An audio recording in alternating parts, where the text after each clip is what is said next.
This is FBG Jen. And FBG Kristen. And I'm FBG Margot, host and producer.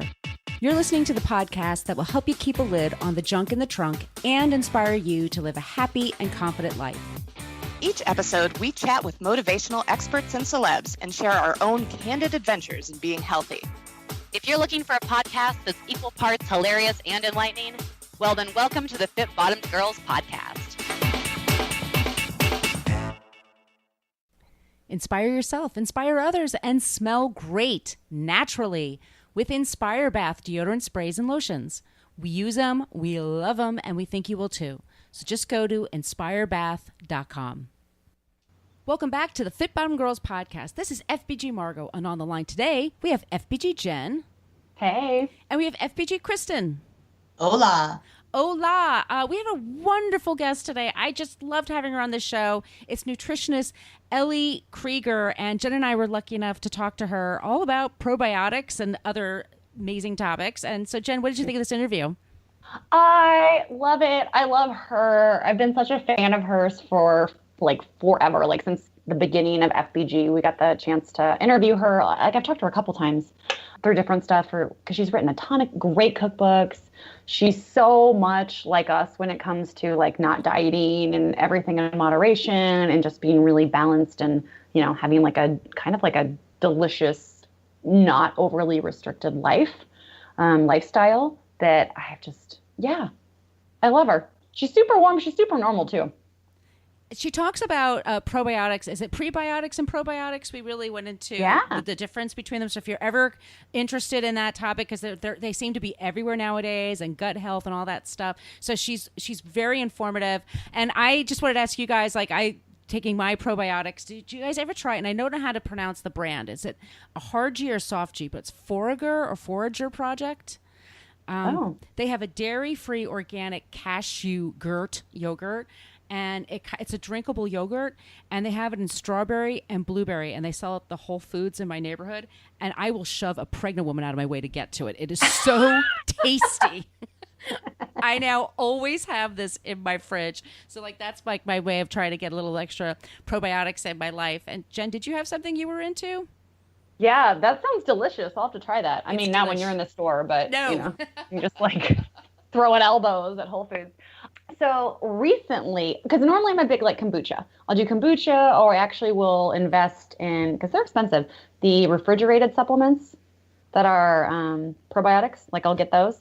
But recently I found frozen kefir, and frozen kefir is 99% lactose free. So if you're you got some dairy issues, it's usually pretty okay on your stomach. In your digestive system, but it's really tasty, and it's kind of got that like a pink berry, that tangy but still sweet. And if you pair it with some fresh berries, it is just delicious, and it's full of probiotics. I'm okay, so I'm eating ice cream, but it's really good for me. This is great. I should do this daily. That sounds amazing, especially the summer. The hot weather. Ooh. Yes. Would it be good in a smoothie, Jen? Oh, I'm sure. Yeah. Yeah, especially, it does have kind of the tang to it, But yeah, I'm okay with that. I'm okay with that too. It might be really good. Now I'm thinking about it. Peaches, you could do a peaches and cream kind of thing. Mm-hmm. Ooh. Yeah, with some blueberries and some ginger and some cinnamon, maybe. Mm-hmm. Yep. That sounds good. Cool. Kristen, do you have other places you get your probiotics, or do you stick just to the regular stuff? Yeah, so I have a few things that I tend to do, but one that I have used forever in different forms is, I'm going to sound like an advertisement, but Culturelle has just been have I talked about it on here before?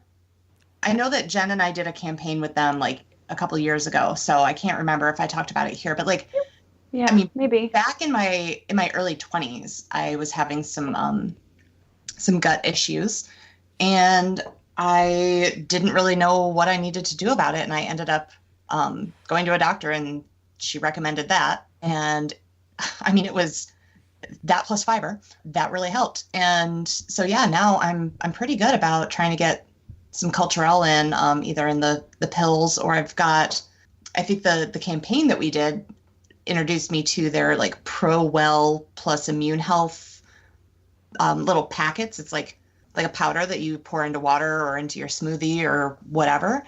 And it's pretty delicious. It's quick to drink, and it's got loads of probiotics and good stuff. And that's just like a really easy, tasty thing for me to do in the morning. And also I don't really like taking pills if I don't have to. So I really like that. And then I know that Jen also really loves the athletic greens that we got, and that has some probiotic goodness in there as well. And maybe prebiotics. I might have prebiotics too. Is it just prebiotics? I think I might be both. It's possible. But like Vega has probiotics and prebiotics too. Yeah. And I like their protein powders too. And then I was also thinking about, do you remember we did the Harmless Harvest, that coconut probiotic drink? Oh, that was so good. That was oh my God, that was amazing. Yeah. So I'm like, there's that. And if you can do the raw and fermented like sauerkraut, I don't make it, I buy it. But like I get the TJ's one that has pickles in it too. So it's like pickles and sauerkraut. Oh, bless your heart. So good. So good. I'm so happy that you love it. God, that sounds like a disaster. Eat it with my sardines. Oh. Come on. So funny. No, I don't eat it with sardines, for the record. But now I'm like, well, maybe I should. That sounds, no, I'm kidding. So we asked Dr. Krieger, because we talked to Ellie about just what she always keeps in her pantry and what she keeps in her fridge. And we actually asked her, what's the diet trend or nutrition trend she'd like to see go away? And I love her answer. So you guys should just definitely check out this episode. And please be sure to subscribe wherever you get your podcasts. And if you leave a 5-star review in Apple Podcasts, we will read that on the air. And if you want to shoot us an email with comments or suggestions, anything like that, it's podcast@fitbottomgirls.com. So let's get ready and talk to nutritionist Ellie Krieger. Remember, this show is sponsored by our fave all-natural deodorant line, Inspire Bath. In fact, for every bottle you purchase, they donate one to help build and empower women and girls at shelters and interim homes. Get yours and help give back at inspirebath.com. Host and executive producer of the public television cooking series, Ellie's Real Good Food, as well as the host of Food Network's hit show, Healthy Appetite. Ellie Krieger is the leading go-to nutritionist in the media today, helping people find the sweet spot where delicious and healthy meet. She is a New York Times best-selling, James Beard Foundation, and IACP award-winning author of 5 cookbooks. The most recent one being You Have It Made, Delicious, Healthy, Do-Ahead Meals. She is a weekly columnist for The Washington Post, and she has been a columnist for Fine Cooking, Food Network Magazine, and USA Today. A registered dietitian who earned her Bachelor's of Science in Clinical Nutrition from Cornell and her Master's in Nutrition Education from Teachers College, Columbia University. Ellie was part of First Lady Michelle Obama's Let's Move campaign from the beginning, when Mrs. Obama's team invited her to head up a nutrition education initiative at the Healthy Kids Fair on the White House lawn. She is here today to talk about probiotics and prebiotics, as well as other nutrition topics. Welcome to the show, Ellie. Thank you. I'm thrilled to be here. Great to talk with you guys. We are so excited to have you on the show. This is FBG Margot, and on the line today with me is FBG Jen. Hello. So, Ellie, I'm going to start you with the first question. It's all about probiotics. Can you tell our audience why they are healthy and the difference between pre and probiotics? Yeah, and I think I think most people now are kind of familiar with probiotics. And probiotics are the good bacteria that come from fermented foods, and they essentially wind up populating your gut. And one of the great things, I mean, it's really remarkable. I think this is the most exciting thing to happen in nutrition, and as long as I can remember, as the discovery of what these good bacteria, these probiotics do. And because it's really profound, it's more than just gut health. They live in your gut, they thrive in your gut, and they help your intestinal health. They help, everything move regularly and so on. But they also help you absorb nutrients. So they can improve your overall nutrition profile. They help your body, your immune system. So they affect really all areas of your body not just your gut. So the gut is essentially, the core of your health in that regard, and probiotics are critical to that. So having a healthy balance of good bacteria in your gut's important. Now, what probiotics eat, because they're live bacteria, they're good bacteria, they eat prebiotics. So prebiotics are essentially the food for the good bacteria. So when you eat these wonderful probiotics, you want them to stay in your gut. You want them to thrive and grow there and be happy. I kind of think of them as like having house guests, right? You want people to stick around. Maybe I don't know if this actually exists in the human world where there's good house guests like this, but you want them to, they maybe are doing all sorts of wonderful chores and really helping out, and you want them to stay, so you feed them well. Probiotics eat prebiotic fiber.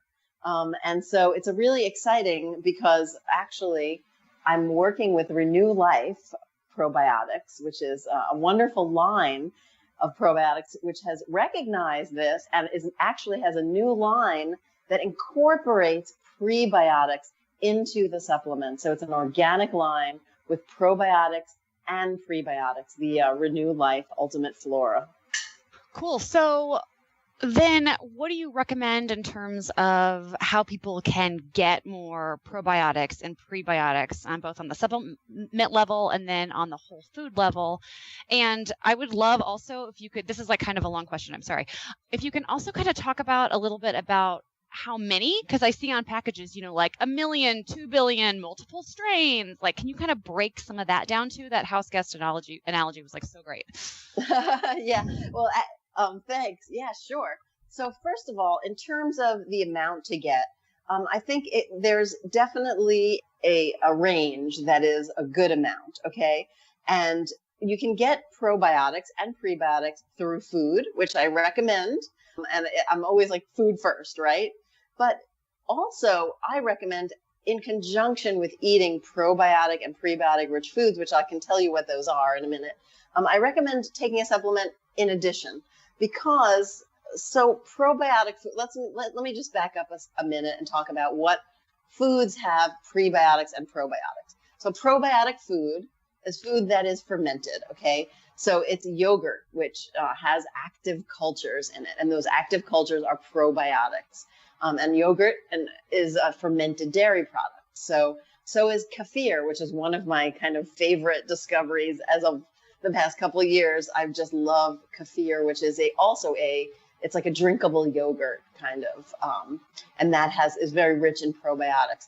Miso, tempeh, kombucha, sauerkraut, pickled vegetables, kimchi, and particularly the kind that you would find in the refrigerator section of the store, or the kind that you're making yourself through lacto fermentation, which basically means you're taking advantage of the natural bacteria that's on the plant itself. But when you're buying it, which I think most people would probably be reaching for something in the grocery store rather than making their own, look for the kind that's on the refrigerator shelf that actually says contains active cultures. If it's on the shelf in a jar, the heating process actually kills the probiotics. So you won't be getting them there. They may have been used to form the food, but then they would be essentially denatured by the time they made it to the shelf. So getting those foods every day, in some form or another, I absolutely recommend. The thing about that is that it's pretty hard to, make sure you're getting the right amount for your optimal health on a daily basis, which is why I recommend the Renew Life Ultimate Flora on a daily basis. And in terms of the amount to get there, we have trillions of bacteria living in our gut. So you think about trillions, it's like, wow, that's kind of mind-blowing amount. So in context, when you hear that a supplement has 20 billion cultures, that sounds like a huge amount. But when you put it in context of what's actually in our guts, then it doesn't sound quite as much. And so I recommend 15 billion or more. And so it depends on your needs. And actually, there's a really cool decision tree on the Renew Life website, which kind of helps you decide what is the best amount for you. So in terms of just like a daily maintenance kind of thing, I think like 15 to 20 billion is a good goal. If you're trying to deal with a particular issue, you might want to go higher. I mean, because something up to 90 billion is in the Renew Life line. But their organic line, which also contains the prebiotics, has 20 billion cultures, essentially. Wow. And there are tons of different strains. Yes, and that's the interesting part, too. And really, there's so much science coming out on this. There's new studies every day, it seems, and the Renew Life product is really based on science, and essentially each of these probiotics, each strain does a different thing, really, has a different like specialty. So some strains are particularly good for helping with constipation, for example. Some strains are particularly good for vaginal health, for example, which is really interesting. And so we're learning about the individual roles of these different bacteria and potentially how they work together. And frankly, we do have a lot to learn in terms of the science, but it's clear that it's an important part of health. So we've been hearing quite a bit about foods that can cause inflammation, including nightshades, if you're interested in the diet that Tom Brady and Giselle follow, and I'm kind of obsessed with them. So what do you think about the nightshades and then foods that cause inflammation? What do you think about that whole concept? Oh, boy. Well, and I'll answer that question, but I also want to go back and talk about prebiotics specifically, because there's lots of foods that have prebiotics also. So I wanted to touch on that. Okay. And many of those foods are nightshades. So I'll just go there right now. I really have not seen any viable evidence of nightshades causing inflammation. And I think it's a shame, because when people avoid foods that are essentially easily accessible, delicious, and have lots of nutrients and have been eaten for generations by people, I think that it's a mistake. There's really no good science based on this to support this concept. And if there is some, I would love to see it, but I've yet to come across it. And so I think it's based on conjecture, possibly a theory that may be working for Tom Brady, but I think to say that for the general public is a huge mistake. So, can you also talk? Well, yeah. I mean, okay. So let's break down really quickly what are nightshade vegetables for people that are listening that have no context for this. It's like tomatoes. What are some other ones? Eggplant, tomatoes. Yeah, it's a lot of delicious stuff. Yeah, it's a lot of Italian tomatoes. Food. Exactly. Why would you stay away from tomatoes? It just seems silly to me. I'm sorry. I just don't get it. I don't get it. And I have my master's in nutrition, and I don't get it, why this is a thing.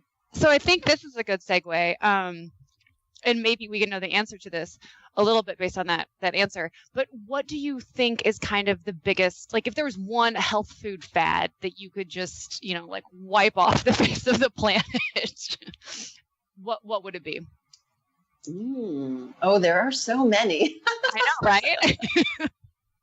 I would say I think a juice cleansing.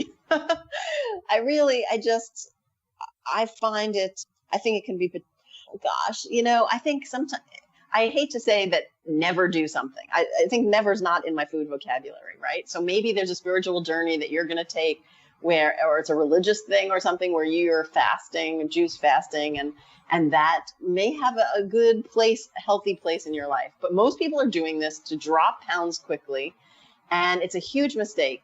I believe that it drive your metabolism down, ultimately, make you lose muscle mass, really just winds up being, chewing is really lovely. Chewing has a lot of benefits, actually, for your satiety, for your gut health. And actually, this segues me very nicely when I talk about, one thing about juice is that it has no fiber. It's essentially fruits and vegetables with the fiber removed, right? And fiber is really important. Fiber is prebiotic. So I'm looping back in with that, because fiber essentially is what these good bacteria in your intestine like to eat, right? They're what our house guests love to eat. And so making sure you have a fiber-rich diet. And there are certain fibers that probiotics particularly like, that really they'll come back for, and stick around for. And foods that contain those are asparagus, bananas, leeks, garlic, onions, kind of all that whole family, scallions, whole wheat products, fiber-rich products like barley, whole grains like that, Jerusalem artichokes, broccoli, Brussels sprouts, cabbage, lentils, beans. These are all incredibly healthy foods in their own right. And they also have a lot of prebiotic fiber to make the probiotics happy. And the Renew Life product has an excellent prebiotic fiber also that has a lot of evidence that it's particularly beneficial for probiotic growth. And that's called XOS. It's a type of fiber. And so it's kind of neat how that works together. And so fiber is important, which is one of the reasons why I'm not the hugest fan of juice cleanses, to put it mildly. I'll do a quick follow-up to that, since that was kind of a negative question, and we're all about positivity here. What about the one, if you could have people, and maybe besides probiotics and prebiotics, because I think we've covered that pretty well about how great that is for you, but if there was one, like, health, maybe, I don't know if you want to call it trend, but one nutritional thing that you'd like to see become really popular and mainstream, what would that be? I would like to see true balance becoming more popular, because what I see a lot is extremes. I see extreme carb avoidance. I see extreme avoidance of different things, and people are in different camps kind of thing. And what I would like to see is people being more moderate and enjoying a range of different foods, different types of foods, whole grain, vegetables, eating mostly plant-based, but enjoying a range of different foods and being able to eat together. Because what I see a lot happening is that people are all eating in such different camps that we can't sit down to one meal and just like enjoy that together. And I think something really goes missing when that happens. So I would like to see people realize that you can have most foods in your life and, focusing on vegetables, fruits, whole grains, healthy oils, nuts, seeds, beans, but sprinkling in a little of this, a little of that there, and you can really live a beautiful life where nothing's really off limits. So if we were to take a look into your fridge and or pantry, what would we usually find there? What are your staples? Oh, gosh. I pretty much have a very stocked fridge and pantry, and I get made fun of a little bit for this. Me too. So, gosh, where do I begin? So I guess, my weekly shopping list is always going to include lots of fruits and vegetables. So depending on the season, when my farmer's market's in season, which is now, I'm there every Friday, and I just pick up huge, lettuces and carrot, whatever's in season. I just kind of go overboard most of the time in the fruit and vegetable department because I get so enticed by all that stuff. But I always have a good stock of yogurt, different types of yogurt. I mostly prefer plain, but I'll go Greek style. I'll go with the kefir style yogurt. I'll go with sometimes more of a French style, which is fun. And definitely, what else? Oh, gosh. I always have in my cupboard, I love actually canned beans. I always have pretty much every type of canned bean. And I have lots of different grains. I have farro. I've been playing a lot lately in my kitchen with farro and freekeh and black rice and different types of interesting grains, which really kind of spark me as well. And then in terms of proteins, I do eat a lot of seafood. So I always have shrimp in my freezer, and I pretty much will go buy seafood, poultry, sometimes red meat, more on a daily basis. If I want that, I don't really keep it at home per se. So that's kind of a start. I also really like canned the tuna in the jar. In the olive oil in the jar. I rely on that a lot in the summer. So I love that. Have you ever had that before? No, it sounds good. Sounds really good. Delicious. It's a little bit expensive. Mm-hmm. Maybe it's $8 for a jar of it, which is 2 servings, but it's so delicious. And it's really lovely with just over arugula with beans and lemon juice. It's really terrific. Yeah, that sounds really, really good. So you were part of Michelle Obama's Let's Move campaign, and you got to head up a nutrition education initiative at the Healthy Kids Fair on the White House lawn. Highlight of my life, I might add. I'm like, how surreal was that? And can anything top that memory? Oh my gosh, it was amazing. Well, it was I'll tell you what was so surreal about it. For me, besides that, I got to go into the White House kitchen and prep all these vegetables there. And it was just amazing to be in that kitchen steeped in history like that. And then bring everything out to the lawn and do this program for the kids. And just to be that focused, to have the administration that focused on wellness in that way was so wonderful to be part of. But my daughter at the time was maybe 8 years old, and it was a kids fair. And so she got to come, and they had this huge bouncy house. And I have this picture of her in the bouncy house in midair, and in the background is the White House. And that is like my favorite picture in the world, because how often does that happen? That's really cool. Wow. So that was fun and really great, really wonderful opportunity to be able to turn all these children onto, a colorful array of fruits and vegetables. And I think people often underestimate, their kids' palates. When kids are encouraged to try different things, they really are open to it. Maybe it needs to be not their parents asking all the time. So it's sometimes it takes somebody else to bring it up. So what are your favorite go-to meals when you're crunched for time? I love that idea of the tuna and the olive oil on a little bit of frisee or something like that. But like, especially here we are, it's in the middle of summer, it's hot. What do you grab? What are your favorite meals to get this time of year? Oh gosh. So last night, I love to make like little salad platters, right? And so when it's hot like this, I just do as little bit of turning on of the oven as possible. And I'll do like a beautiful, I did a Russian salad. It is actually a very gut-friendly salad. It's potatoes and beets, and you kind of steam those together with carrots and chop that up with sauerkraut and pickles, and then I'll put some boiled egg on there. And that's one of those things that can last in the refrigerator for several days.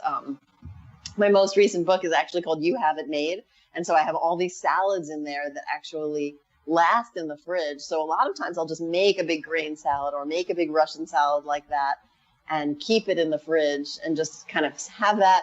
And then maybe slice up some tomato and some fresh mozzarella and fresh basil on top, and maybe make a quick little kale salad and slice avocado on there, and just kind of put that all out with some whole grain bread. And it's like everyone just sort of takes what they want. And there pretty much will always be some kind of bean salad in there, which is literally just like some white beans maybe and some pesto that I'll toss together with a little celery or something. And everyone can just take, and it's really fun. And last night I made a nice pasta salad with like a whole grain noodle with shrimp, pesto, and some white beans. And I just literally toss that together. So it's really, you don't have to sweat it. You can make things really easily that are delicious, that everyone will love, and that is good for you. I have so much inspiration for lunch right now. I know, me too. I'm so hungry. I love that. That is my job, to make you hungry. Yeah, right. I did it. You're like, okay, what creative, healthy thing am I going to come up with right now? Yay! If people want to get more of your recipes, your information, where can they find you? Where can they get? Oh my gosh! So I have a website, elliekrieger.com. And I also do I do a live Facebook on Wednesdays. I'm very active on Facebook, Instagram, Twitter, all that. But every Wednesday at 4 p.m. Eastern, I do a Facebook Live. So that's kind of fun. I'm always whipping up a quick recipe on there. I think I'm doing a 4-bean salad soon, which harkens back to what we're talking about in terms of it's good summer fare. Yeah. So elliekrieger.com is my website. And we just have one more question for you if you're ready. Sure. Okay, here's our last question. We ask this everybody that comes on to the show. Ellie, what was the last song you listened to before you did this podcast interview? Oh boy. I think it might have been Wagon Wheel. By Old Crow Medicine Show. Do you know that song? Oh, I got to look that up. I'll have to look that up. Rock me, mama, like, Yeah, that one. Yes. Yeah. Yeah. All right. I love it. That's a great question. It's always fun because everyone always stops and they're like, what was the last thing I listened to? And you see them coming back, like, when was the last time you were in the car, you know? And they're like, it was this song. Yeah, it's usually the one that's stuck in your head, right? Yeah, true. When you leave. Yeah. We get a lot of people that will also have like kids music because it's like, you know, they were dropping their kids off at school or something. And like the kid always to listen to Moana. So yeah. Oh, well, now that my daughter's 15, it's mostly going to be like some kind of crazy pop rap music that I'm listening to, that unintentionally listening to. Get it out of your head. But it's fun. I like that too. Thank you so much for being on the show today. It was really fun having you. Fun being here. Thank you so much, and happy, healthy eating. Love this show? Tell us why in a 5-star review on iTunes, and we'll read it on the air. Also, make sure you are a subscriber. If you want to reach out to say hi or have a question about a recent episode, yay, well, feel free to email us at podcast@fitbottomgirls.com. And if this podcast jives perfectly with your brand, consider sponsoring the show. Get more info by emailing advertising@fitbottomgirls.com. Find all kinds of Fit Bottom goodness online and on social media at Fit Bottom Girls, Fit Bottom Mamas, Fit Bottom Eats, and Fit Bottom Zen. And if books and movies are your thing, check out the other podcast I co-host called Book versus Movie, which you can find anywhere where you search for podcasts. Thanks for listening.